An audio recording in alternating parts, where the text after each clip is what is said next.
उत्तर प्रदेश में गोरखपुर के जावुआ नाम का एक छोटा सा गांव है। यहाँ बहुत कम लोग रहते हैं। लोग मिलजुल कर रहते हैं। सब लोग एक दूसरों के कामों में एक दूसरे का हाथ बटाते हैं। जब खेतों की कटाई का समय होता है तो सब लोग मिलकर बारी बारी से सबका काम करवाते हैं। गांव में मिट्टी के घर बहुत ज्यादा हैं। सिर्फ गिने चुने ही मकान कुछ पक्के हैं। यहाँ की सड़कें भी मिट्टी की ही बनी हैं। सारे लोगों का घर दूर दूर पे है, फिर भी सारे लोग एक दूसरे के घर आया जाया करते हैं। गांव के बाहर एक तरफ सिर्फ खेत ही खेत और दूसरी ओर गांव है। गांव में लाइट कम ही रहा करती है। अक्सर रात के समय लाइट चली जाया करती है। लोग दीपक बत्ती जलाकर ही अपना काम चलाते हैं। अब अप्रैल का महीना लगभग खत्म होने को है। अब गांव के लोग अपना बिस्तर घर के बाहर ही लगाने लगे हैं। लाइट चले जाने पर गांव के लोग अक्सर इकट्ठा बैठकर एक दूसरे से बातें करते हुए अपने किस्से कहानी बताया करते हैं। आज शाम को फिर से गांव की लाइट चली गई है। गांव के 3 लोग गांव के बड़े पेड़ के नीचे बैठकर आपस में बातें कर रहे थे। ये तो रोज का नाटक शुरू हो गया। शाम होते ही बत्ती गुल हो जाती है रोज रोज। हाँ, एकदम सही बात कही। लेकिन ये क्या, शैलेंद्र चाचा तो आए नहीं अभी तक। शैलेंद्र चाचा से शाम को कहानी सुने बिना कोई मजा ही नहीं आता। अरे क्या बोल रहे हो, वो कोई कहानी नहीं, सब सच्ची घटनाएं हैं। हाँ, बिल्कुल सही कहा। अरे छोड़ो यार, मुझे तो नहीं लगता वो कोई सच्ची घटनाएं हैं। इस दुनिया में आंखों के सामने जो दिखता है उसके बाहर भी बहुत कुछ होता, ये शायद विश्वास नहीं करता, इसीलिए ये सब कह रहा है। क्यों? पिछली बार की बात याद नहीं? वो जो शैलेंद्र चाचा बता रहे थे, किसी डूंकर नाम की जगह पर एक कुएं में एक पिशाच रहता था। तीनों ऐसे बातें कर रहे थे, तब एक बुजुर्ग आदमी वहां आ पहुंचता है। अरे वो देखो, शैलेंद्र चाचा आ गए।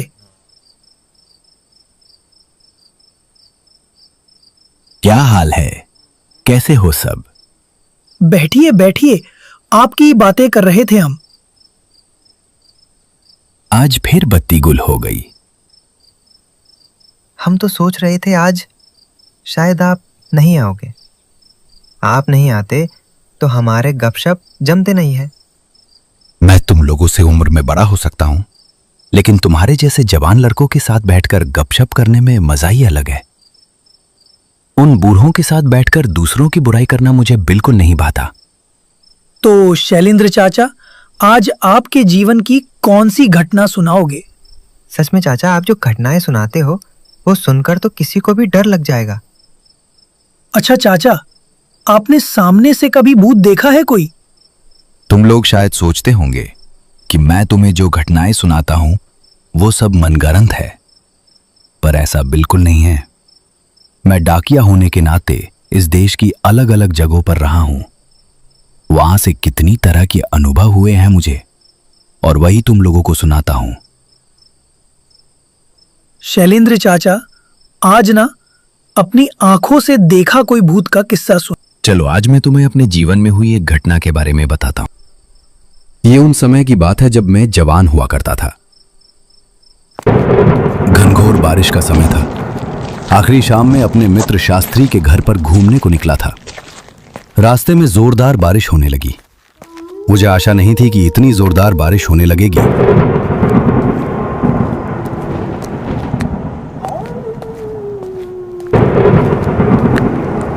बारिश बहुत तेज थी। मेरे पैरों के नीचे की मिट्टी बहुत गीली हो चुकी थी। पैर आगे ही नहीं बढ़ पा रहे थे, मिट्टी में धंसे जा रहे थे। मैंने एक दूसरे पत्थर वाले रास्ते से आगे बढ़ने का सोचा, लेकिन वो वाला रास्ता थोड़ा जंगल से होकर गुजरता था और इस गीली मिट्टी वाले रास्ते से शास्त्री के घर तक नहीं पहुंचा जा सकता था। तो मैंने पत्थर वाले रास्ते से ही चलना उचित समझा। मैंने आगे बढ़ना शुरू किया। बारिश लगने की वजह से अंधेरा छा गया था। रास्ते पर केवल बारिश की आवाज और चारों तरफ खामोशी छाई हुई थी। रास्ता बिल्कुल सुनसान हो गया था। कुछ कीटों की किटकिट की आवाजें आ रही थीं। वो रास्ते को और भयानक बना रही थीं।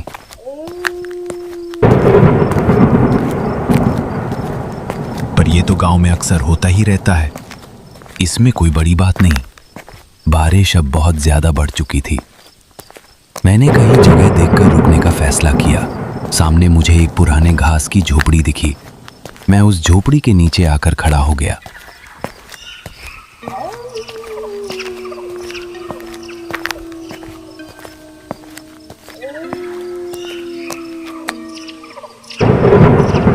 बारिश बहुत तेज हो चुकी थी।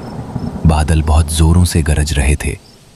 अचानक कहीं से एक और आदमी बारिश में भीगते हुए इस झोपड़ी के पास आ गया। अंधेरे में उसे ठीक से देख नहीं पाया। भाई साहब, आप तो पूरी तरह भीग गए हैं। अरे बोलिए मत, इस बारिश में तो निकलना ही ठीक नहीं रहा। बुरा हाल हो गया है मेरा। तो आप कहाँ जा रहे थे? मेरा घर पास के गांव में है। शहर गया था कुछ काम से, वहीं से लौट रहा हूँ। ओ अच्छा, मैं सोच रहा था यहाँ घनघोर बारिश में अकेले इस टूटी झोपड़ी में खड़ा रहना पड़ेगा। अंधेरे में खड़े होकर हम दोनों तरह तरह की बातें कर रहे थे। तभी आसमान में एक बिजली गड़गड़ाहट के साथ एक अजीब सी आवाज सुनाई दी, जैसे किसी लड़की की आवाज।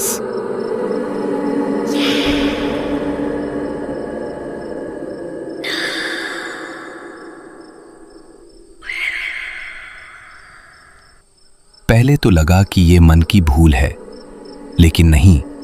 लगातार बारिश की आवाज के साथ वो आवाज पूरे मैदान में गूंजती हुई महसूस हो रही थी।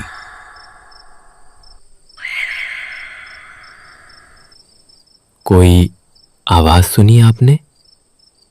क्या आपने भी सुना? मुझे लगा कि ये मेरे मन का वहम है। नहीं, ये वहम नहीं है। अच्छे से सुनिए। जैसे कोई लड़की हो। कोई लड़की शायद खेलते हुए इधर आ गई होगी। बारिश के कारण लौट नहीं पा रही है। हाँ बिल्कुल, जैसे कुछ कह रही है। क्या कह रही है बताइए? हम दोनों ने कुछ समय तक हवा में कान लगाकर सुना। इस दौरान लड़की की आवाज काफी स्पष्ट हो गई थी। बारिश की बूंद की आवाज को पार करते हुए अब मैं भी साफ साफ सुन पा रहा था।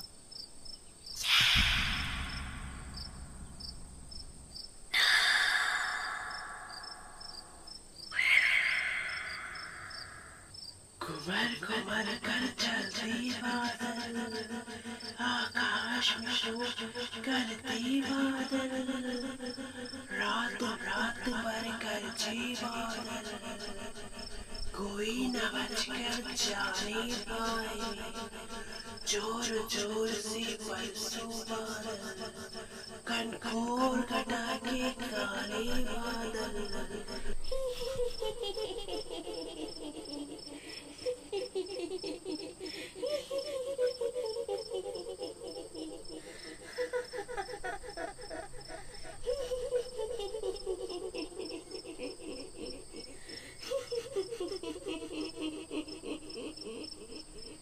आवाज धीरे धीरे पास आ रही थी।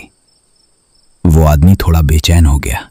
एक बार जाके देखते हैं, शायद खतरे में है।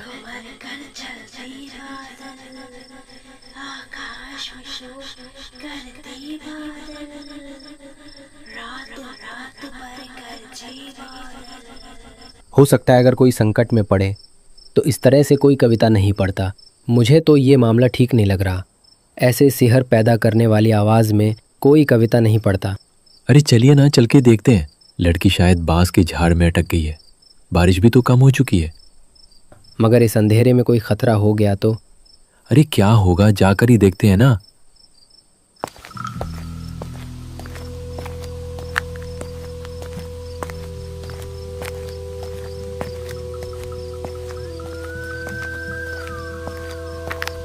उस टूटी फूटी झोपड़ी के सामने ही घना बांस का जंगल लगा हुआ था। पास के जंगल के भीतर अंधकार एक तरह से दबा हुआ था। मुझे कहना नहीं चाहिए, मुझे बिल्कुल भी सिरहन महसूस नहीं हुई।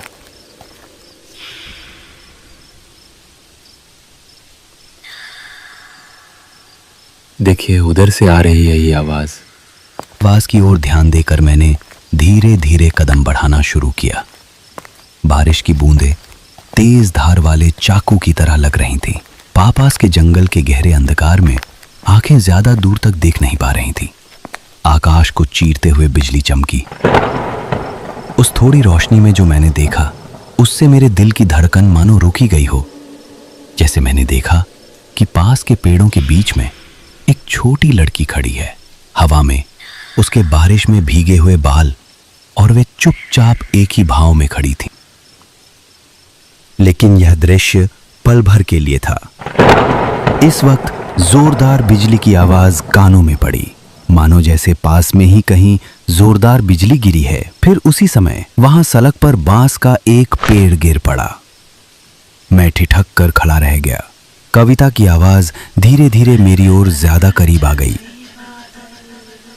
लड़की के आसपास आ गए हैं लगता है। चलिए आगे बढ़िए। चलिए चले। मतलब क्या आपने नहीं देखा वो छाया की तरह का रूप? छाया? किस तरह की छाया? वो अंधेरे में खड़ा था, आपने नहीं देखा? अरे ये क्या बोल रहे हैं आप? चलिए, तो लड़की आसपास ही होगी। इतना कहकर वो आदमी छलांग मारकर सामने वाले पास के पेड़ को पार करते हुए दूसरी ओर जा खड़ा हुआ। अरे क्या सोच रहे हैं आप? आइए ना। अरे खड़े क्यों हैं? सिर्फ एक बांस ही तो है, आ जाइए ना। मैंने बांस की पेड़ को पार करने के लिए 2 कदम बढ़ाया, लेकिन अचानक एक बात याद आ गई और मैं ठिठक गया। मेरा दिल और धड़कनें और तेज हो गईं। आदमी ने अधीर होकर चिल्लाया, इधर कहाँ जा रहे हैं? इधर आइए ना। अरे लड़की खतरे में है, आइए ना, किधर जा रहे? अब मेरा सारा संदेह दूर हो गया। सब कुछ स्पष्ट हो गया। बारिश में भीगने या डर की वजह से मेरे हाथ पैर कांप रहे थे। मैंने धीरे धीरे कदम पीछे हटना शुरू किया। मेरे दिमाग में खतरे की घंटी बजाने लगी थी। मेरे मन ने कहा, यहां एक पल भी ठहरना ठीक नहीं है। डर के मारे मैंने कुछ कदम पीछे हटते हुए भागने की कोशिश की। तभी अचानक आकाश में बिजली चमकी। मैंने देखा वो आदमी टूटा हुआ बांस के पेड़ पर बैठा हुआ है।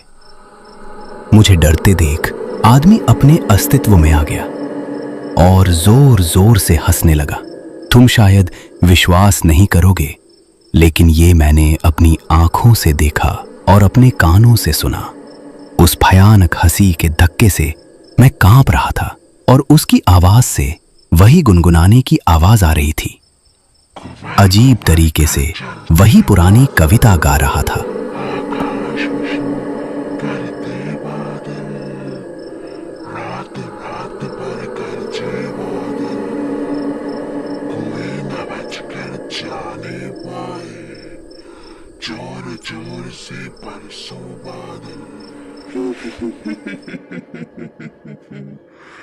उसके बाद मैं वहां खड़े रहने का साहस नहीं कर पाया।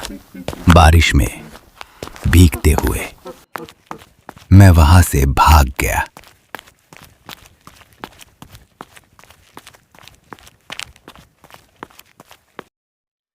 अगर उस रात को मैं थोड़ा और देर करता तो मैं आज यहां बैठकर तो तुम्हें ये कहानी सुनाता नहीं। लेकिन तब आप उस बांस को पार क्यों नहीं किया जब उसने कहा? अरे सुधीर बेटा, तुम नहीं जानते क्या? रात में बांस के झुरमुट के बीच अगर रास्ते पर कोई बांस गिरा हो तो उसे पार नहीं करना चाहिए। रात के समय बांस के झुरमुट में रहना बिल्कुल भी अच्छा नहीं होता। बांस के जंगलों में रात के समय क्या होता है जानते हो? बांस के पेड़ का भूत रास्ते में बांस को फेंककर यात्री को संकेत देते हैं। अगर कोई गलती से उस बांस को कोई पार कर ले तो बस फिर सब खत्म। पूरी रात बांस के जंगल में घूमते हुए मर जाएगा, लेकिन लौट नहीं सकेगा। बांस के पेड़ का भूत उसे हमेशा के लिए इस बांस के जंगल में बांध लेगा।